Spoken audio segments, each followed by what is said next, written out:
Alright, so today I'm going to show you guys how to make this really simple mountain shelf that you can either mount on the wall or place on a desk. Let's get to it.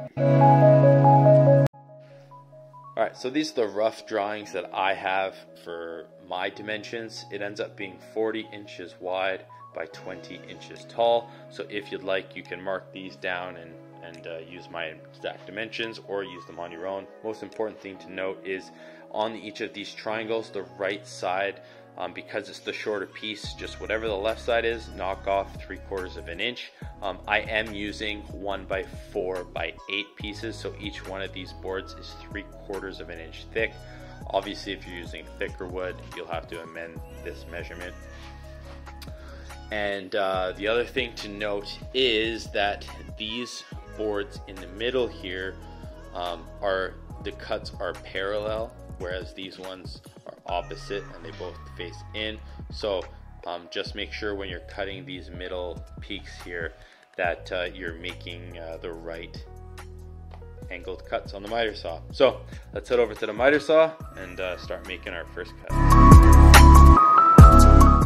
Alright, so to start off, you're going to set your saw to 30 degrees. This is the only angle you'll need for the entire build, so it'll be easy from here on out.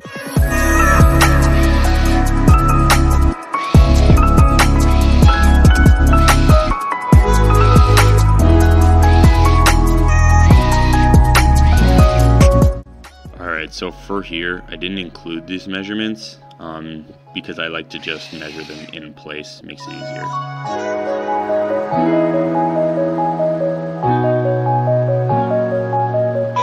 Yeah, so now it's going to be on to assembling. I assemble these just with regular, this is Type Bond 2. I always have a big jug on hand, and I use a brad nailer and 1 1/4 inch brad nails. You can just glue them, but it's a little bit difficult to clamp, and I like to basically just glue and nail them. These don't hold a ton of weight, so just the glue is definitely more than enough. If you wanted to, you could use dowels or dominoes, or just glue them, clamp them, and even use splines after to reinforce the joints.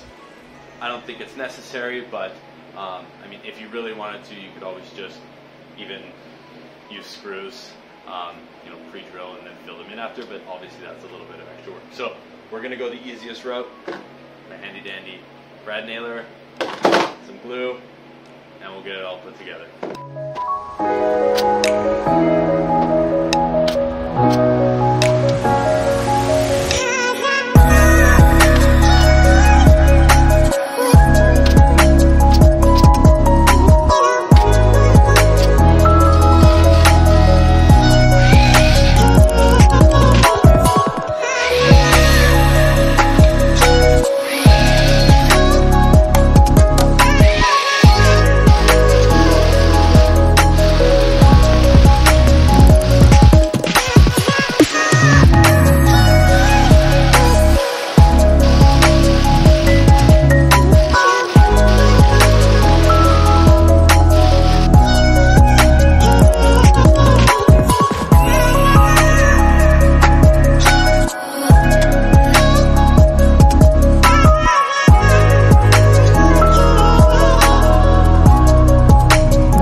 And there you have it, the done, finished product. I love the way this looks. Perfect for kids' room and a super easy DIY project. Thanks for watching.